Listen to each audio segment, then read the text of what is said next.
Hello everyone, सत श्री अकाल। I hope ਤੁਸੀਂ ਸਭ ਠੀਕ ਠਾਕ ਹੋਵੋਗੇ। ਅੱਜ ਮੈਂ ਤੁਹਾਡੇ ਨਾਲ ਮਸਾਲਾ ਟੀ ਮਸਾਲੇ ਵਾਲੀ ਚਾਹ ਬਣਾਉਣ ਦੀ ਰੈਸਿਪੀ ਸ਼ੇਅਰ ਕਰਨ ਜਾ ਰਹੀ ਹਾਂ। ਜਿਨ੍ਹਾਂ ਨੂੰ ਵੀ ਖਾਂਸੀ ਜ਼ੁਕਾਮ ਬੁਖਾਰ ਦੀ ਗਲਾ ਖਰਾਬ ਦੀ ਦਿੱਕਤ ਹੁੰਦੀ ਉਹਨਾਂ ਲਈ ਬਹੁਤ ਫਾਇਦੇਮੰਦ ਹੈ। ਇਹਦੇ ਲਈ ਮੈਂ ਜੋ ਮਸਾਲੇ ਯੂਜ਼ ਕੀਤੇ ਆ, ਇੱਕ ਛੋਟੀ ਇਲਾਇਚੀ ਹੈ, ਵੱਡੀ ਇਲਾਇਚੀ ਹੈ, ਕਾਲੀ ਮਿਰਚ है, सौंफ है, अजवाइन है, दालचीनी है और ये सारे ਜਿਹੜੇ ਮਸਾਲੇ ਹੈਗੇ ਆ ਤੁਸੀਂ ਇਹਨਾਂ ਨੂੰ ਚੰਗੀ ਤਰੀਕੇ ਦੇ ਨਾਲ ਕੁੱਟ ਲੈਣਾ ਆ।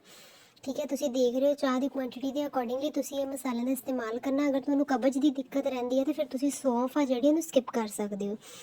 इन्हां सारे मसालिਆਂ ਨੂੰ तुसी चंगी तरीके नाल कुट के इहदा फाइन एक पाउडर टाइप बना लेना है।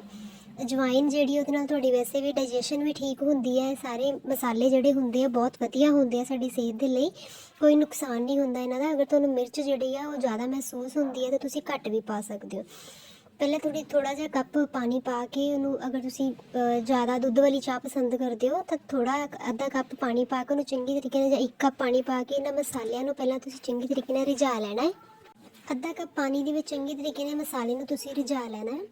और ਜਦੋਂ ਇਹ ਚੰਗੀ ਤਰੀਕੇ ਨਾਲ ਬੋਇਲ ਹੋ ਜਾਂਦਾ ਆ ਉਸ ਤੋਂ ਬਾਅਦ ਤੁਸੀਂ ਪੱਤੀ ਪਾਣੀ ਹੈ। ਪੱਤੀ ਤੁਸੀਂ ਪਹਿਲਾਂ ਨਹੀਂ ਪਾਣੀ। ਚਾਹ ਦਾ ਕੋਈ ਨੁਕਸਾਨ ਨਹੀਂ ਹੈ। ਨੁਕਸਾਨ ਉਦੋਂ ਹੁੰਦਾ ਇੱਕ ਤਾਂ ਤੁਸੀਂ ਬਹੁਤ ਜ਼ਿਆਦਾ ਜੀ ਕੀ ਕਹਿੰਦੇ ਕੁਆਂਟਿਟੀ 'ਚ ਚਾਹ ਪੀਂਦੇ ਹੋ ਔਰ ਪੱਤੀ ਨੂੰ ਬਹੁਤ ਜ਼ਿਆਦਾ ਜਿਹੜਾ ਰਿੱਝ ਕੇ ਪੀਂਦੇ ਹੋ। ਕਿਉਂਕਿ ਜਦੋਂ ਆਪਾਂ ਜਿਹੜੀ ਚਾਹ ਪੱਤੀ ਹੁੰਦੀ ਹੈ ਉਹਨੂੰ ਬਹੁਤ ਜ਼ਿਆਦਾ ਰਿਝਾਉਂਦੇ ਆ, ਇੱਕਦਮ ਕਾਲੀ ਚਾਹ ਪੀਂਦੇ ਆ ਤਾਂ ਉਹਦੇ 'ਚ ਕੈਫੀਨ ਦੀ ਮਾਤਰਾ ਬਹੁਤ ਜ਼ਿਆਦਾ ਹੁੰਦੀ ਜੋ ਉਹ ਸਾਡੇ ਲਈ ਨੁਕਸਾਨਦਾਇਕ ਹੁੰਦੀ ਹੈ। ਜਦੋਂ ਵੀ ਚਾਹ ਪੀਣੀ ਆ ਤੁਸੀਂ ਫਰੈਸ਼ ਚਾਹ ਬਣਾ ਕੇ ਪੀਓ, ਠੀਕ ਹੈ। और ये बाद में अपने अकॉर्डिंगली जिन्ना भी तुसी दुध पीना पसंद करते हो, अगर तुसी पानी ज़्यादा इस्तेमाल करना चाहते हो थोड़ी विश।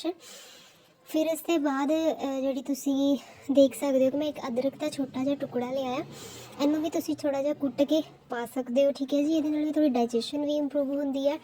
जिन्होंने कंजैशन रहिंदी है, कफ कोल्ड की प्रॉब्लम रहिंदी है, वो भी ठीक हो जाऊगा। थोड़ा जिहा ही इनू रिझाना है। इस तो बाद मैं ये चीनी का इस्तेमाल बिल्कुल नहीं करती। मैं हमेशा चाह दे जी ब्राउन शुगर का इस्तेमाल करती। जो तुसी चाह बिल्कुल बॉयल हो चुकी है उस टाइम के उत्ते तुसी ब्राउन शुगर ये ऐड करनी है। अगर तुसी boil sugar brown sugar boil नहीं करना चाहते तो तुसी डायरैक्टली कप दे विच भी पा सकते हैं, ठीक है जी। फिर थोड़ा जिहा एक नूं बॉयल आपां दवावांगे और उस तो बाद तुहाडी चाह बिल्कुल रेडी है पीण वास्ते। और थोड़ी कफ कोल्ड फीवर की सर्दी की जो दिक्कत है वो बिल्कुल काफ़ी थोड़ा इस चाह दे आराम मिलता है। तुसी जरूर मसाले वाली चाह नूं ट्राई करियो और ये थोड़ा कफ कोल्ड बिल्कुल ठीक हो जाता है, डाइजेशन भी इंप्रूव होती है। अगर तुहानूं किसी भी कॉन्स्टिपेशन कब्ज की दिक्कत है बस वही जड़े अपनी सौंफ आ उन्होंने स्किप कर सकते हो, ठीक है जी। और तुहानूं वीडियो अगर वधिया लगी है तो पेज नूं प्लीज़ सबसक्राइब करना, वीडियो नूं लाइक ज़रूर करना, शेयर भी करना। Thank you so much.